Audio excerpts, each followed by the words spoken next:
Hi there, Captain Frank here. Well, we're fixing to go out for a great day on the water. We got some great weather.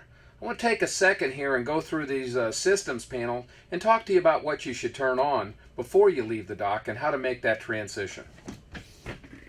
Let me start with the 12 volt side over here. What I would suggest is you turn just about everything on. Certainly the light switches, don't want the macerator on, don't need that. Fresh water, you're going to need that for the head to work. So you're going to want to turn on the head breaker.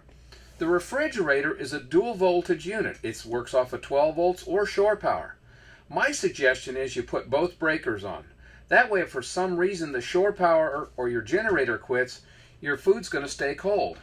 TVs, TV antennas, head vent, that's the fan that's in the head. The CO detector, without a doubt you want to turn that one on. You'll notice it's got a little door here that actually keeps you from accidentally turning it off when you leave the boat or at night. We want that one not to be on by accident.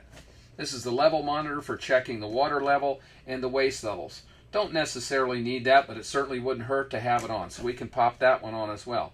So we'll turn some of these on. Refrigerator and fresh water. So I left the macerator off, don't need that accessory. Let's turn on that light switch. So we're good to go on that panel there. On the shore power side or the generator side, we're going to have to disconnect from the dock. Before you disconnect the main breaker up here, I want you to come down here and turn all the small breakers off. By turning the small breakers off first, you're going to take the load off of this big breaker. And then from there, you can disconnect the dockside shore power. Don't forget to turn off the breaker on the pole before you disconnect out there as well. Now, once we transition over to the generator, we have a switch over here where we can start our generator from inside. If you've got a gas-powered boat, remember to run your blowers for at least 4 minutes before you start that generator. Get your generator started, let it run for a couple, 2-3 minutes to kind of warm up.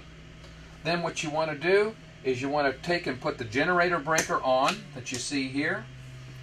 Hit the transfer switch, so what's on this side will come over to this side and we can feed both sides of this panel. This will give you a situation where you've made that transfer, and then you can start turning on what you want on the panel itself. Now, my suggestion is to turn these things on. When's the last time you went to the circuit breaker panel in your house and turned things off and on and off and on? You pretty much turn them off right at the unit itself. You know, when it's time to leave the dock, one thing that you're going to find that you're not going to be able to get out on the water is going to be fresh water. So it's always a good idea as you're shutting down systems to make one last check. One thing you want to do is make sure you got plenty of fresh water by using the level monitor here. It might be a good idea to also check the level of waste that's in the waste tank. In case you need to pump out, you can pull over to the fuel dock, wherever that is, and take care of it.